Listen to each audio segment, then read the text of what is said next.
Bienvenidos.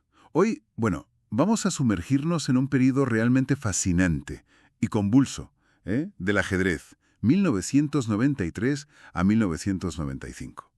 Lo haremos a través de las reflexiones del propio Garry Kasparov en una entrevista reciente. Exacto.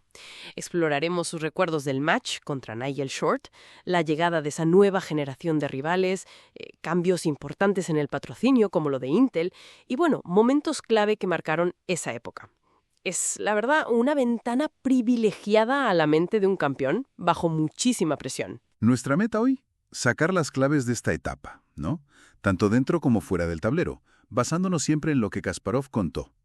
Pues, vamos a ello. Venga. A ver, Kasparov empieza recordando el match contra Short, el del 93, y dice que tuvo una sensación extraña. Sí. Comenta que por un lado, sintió alivio, ¿no?, por no enfrentarse otra vez a Karpov, pero que ya se notaba mucho la división en el ajedrez y esa incertidumbre. Claro, la preparación fue decisiva ahí. Cuenta que evitó líneas como el gambito Marshall, donde Short se movía muy bien, muy cómodo tácticamente. Ah, mira. Y siguió un consejo de Geller, parece, en la española. La primera partida, además, fue, muy sintomática. Kasparov ganó por tiempo. Sí. Pero en una posición que él mismo admite que ya era objetivamente mejor para Short. O sea que... Curioso. Y describe el match como interesante en lo ajedrecístico, pero siente que a Short le faltó, dice él, pólvora en momentos clave. Ya. Admite que jugó en una especie de niebla. Su cabeza parece ya estaba más en las disputas, en el futuro incierto del ajedrez. Totalmente. Y ese futuro inmediato trajo, cambios muy notables. Entre el 94 y el 95 irrumpe el patrocinio de Intel. Intel. Algo que Kasparov llama legendario. Y es que era inédito que una compañía así invirtiera de forma tan fuerte y sostenida en ajedrez. Crearon un circuito de torneos rápidos, pues muy potente. Moscú, París, Nueva York, Londres... Y es interesante lo que cuenta Kasparov sobre por qué se acabó ese patrocinio. Él insiste en que no fue por lo de IBM y Deep Blue después, ¿eh? No. Él lo achaca más a las luchas internas, constantes, la mala prensa que tenía el ajedrez. Vamos, que según él, Intel sintió que no le compensaba la inversión en imagen. Entiendo. Y justo en esa época, claro, emerge con muchísima fuerza lo que él llama la nueva generación. Anand, Ivanchuk. Jugadores nacidos ahí a finales de los 60, a principios de los 70. Kasparov los vio llegar casi a la vez, y cambiaron el panorama por completo. Hablando de ellos, Kasparov reconoce algo curioso. Dice que tuvo un complejo inicial con Kramnik. Sí, es verdad. Que perdió varias partidas seguidas contra él, en rápidas, en clásicas. Algo muy poco habitual en Kasparov, ¿no? Poquísimo habitual. Lo contrapone, por ejemplo, a su dominio sobre Shirov, que era muy claro. Y menciona un momento clave para superar esa barrera con Kramnik.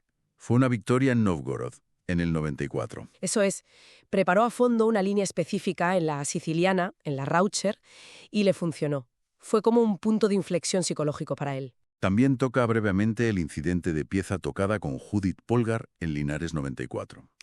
Sí, polémico. Lo describe como una fracción de segundo, casi sin darse cuenta al soltar el caballo. Un momento que generó mucho debate por la regla, claro. Muchísimo. Y el caos de la época se ve también en la Olimpiada de Moscú 94. Madre mía. Se organizó en 55 días. Porque Grecia renunció y la FIDE estaba, hecha unos zorros. Increíble. Kasparov tuvo allí su peor resultado personal en una Olimpiada, pero Rusia ganó. Y fue allí donde empezó a trabajar con Yuri Dokoskijian, una figura que le dio, dice, confort interno, algo crucial. Y así llegamos al 95, match por el título mundial contra Anand. Eso es. En el World Trade Center de Nueva York, nada menos, Kasparov sabía que Anand era un hueso mucho más duro de roer, era un desafío mayor. Y vaya si lo afrontó. La 10ª partida. Espectacular. Kasparov recupera el gambito Evans. El Evans. Una apertura del siglo XIX. Imagínate la sorpresa. Total. Preparada con Makarichev, su analista. Él mismo cuenta cómo la jugada 10D5, después de 9CA5, rompió todos los esquemas, creó complicaciones inmediatas. Sí.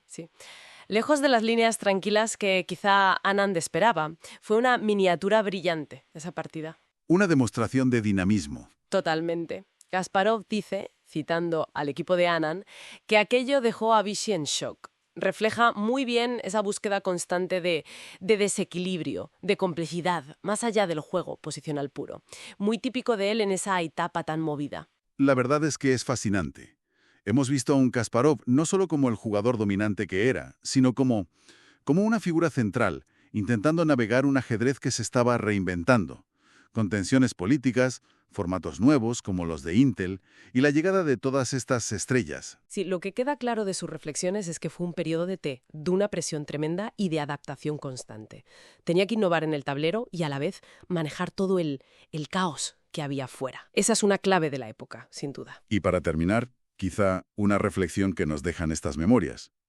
En cualquier disciplina de alta competición, ¿cuánto pesa realmente esa habilidad para gestionar la incertidumbre, el caos externo? ¿Es tan importante como la genialidad técnica pura para llegar y mantenerse en la cima? Ahí lo dejamos.